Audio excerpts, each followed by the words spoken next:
हमें उत्पन्न किया, पालन कर रहे हो तुम। तुमसे ही पाते प्राण हम, दुखियों के दुख हरते हो तुम। तुम्हारा महान तेज है, छाया हुआ सभी स्थान। सृष्टि की वस्तु वस्तु में तुम हो रहे हो विद्यमान। तुम्हारा ही धरते ध्यान हम, प्रभु ध्यान में मेरे आइए। साक्षात दर्शन लाभ दे, मुझे परम पवित्र बनाइए। साक्षात दर्शन लाभ दे, कल्याण पथ पे चलाइए। वेद पथ पे चलाइए, प्रभु यज्ञ पथ पे चलाइए। प्रभु मुक्ति पथ पे चलाइए। परमपिता परमात्मा की बहुत ही विशेष दया के शुरू में हम सब लोग संसार में जो मानवीय कर्मों में सर्वश्रेष्ठ कर्म ये जो बताया है, ये जो वही श्रेष्ठतम कर्म सर्वश्रेष्ठ कर्म है। जितने मानवीय कर्म है उनमें सब में श्रेष्ठ कर्म यज्ञ है। उस यज्ञ को करने के लिए हम सब लोग बैठे हैं। और अंत में वेदों में शास्त्रों में यहाँ तक कहा है, हम इस भौतिक यज्ञ से जुड़ के इसका अनुसंधान करते करते करते करते अपने जीवन को यज्ञ में ही बना लें। अपने जीवन को जब यज्ञ में ही बना लेंगे तो हमारा शरीर ही यज्ञ वेदी बन जाता है। क्या बन जाता है?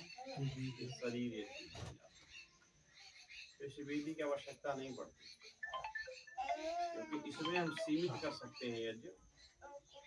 सीमित समय के लिए कर सकते हैं, सीमित पदार्थ डाल सकते हैं, सीमित लोगों का कल्याण कर सकते हैं, सीमित प्राणियों का कल्याण कर सकते हैं। क्योंकि जब हमारा शरीर ही वेदी बन जाता है और जब इसके अंदर से यज्ञमयी कर्म होने लगते हैं तो अखंड यज्ञ प्रारंभ हो जाता है। क्या हो जाता है? अखंड यज्ञ कभी बंद ही नहीं होता है।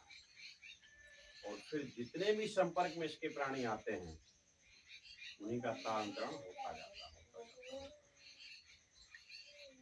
जीव मात्र कल्याण हो जाता है। तो इससे गति करें, भौतिक जैसे गति करके आध्यात्मिक यज्ञ में पहुंचे। आध्यात्मिक यज्ञ में कब पहुंचेंगे? हम इस यज्ञ के साथ साथ करने के साथ साथ जो हमें शिक्षाएं मिले वेद की, तो दोनों के माध्यम से उन्हें हम अपने जीवन में धारण करें। उन शिक्षाओं के माध्यम से जो त्यागने योग्य गुणकर्म स्वभाव अगर है हमारे बीच में, ऐसा निश्चित हो जाए कि हमें त्यागना ही चाहिए, ये मानवीय गुणकर्म स्वभाव है ही नहीं, तो हमें उन गुणकर्म स्वभावों को त्याग लेने का संकल्प तत्काल ही लेनी चाहिए इसी वेदी पर। यदि कुछ शुभ छूट रहा है हमसे अभी तक कुछ ऐसे कर्म जिनको हमें करना ही चाहिए था लेकिन हम नहीं कर पा रहे हैं, वो छूट रहे हैं, इससे हमारे मानव जीवन की हानि हो रही है।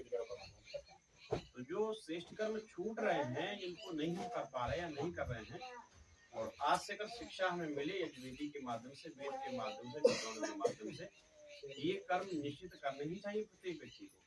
तो उन कर्मों को करने का व्रत भी ले लेना चाहिए। जो अच्छे कर्म है नहीं कर पा रहे हैं, छूट रहे हैं, उनको करने का व्रत लेना चाहिए। और जो बुरे कर्म है जो उसे हमें नहीं करना चाहिए, वो हमसे हो रहे हैं, उनको छोड़ने का व्रत भी लेना चाहिए। तो ये गति में यज्ञ हो जाएगा। तो फिर इस वेदी से लेकर के और आपको आध्यात्म वेदी की तरफ ले जाएगा।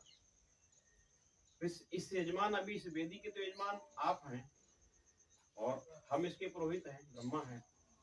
और जब आप इससे गति करेंगे, अध्यात्म यज्ञ की तरफ चलेंगे, तो उसमें पद बदल जाएंगे, अधिकारी बदल जाएंगे। उसमें यजमान कौन बनेगा? फिर आपकी आत्मा हो जाएगी।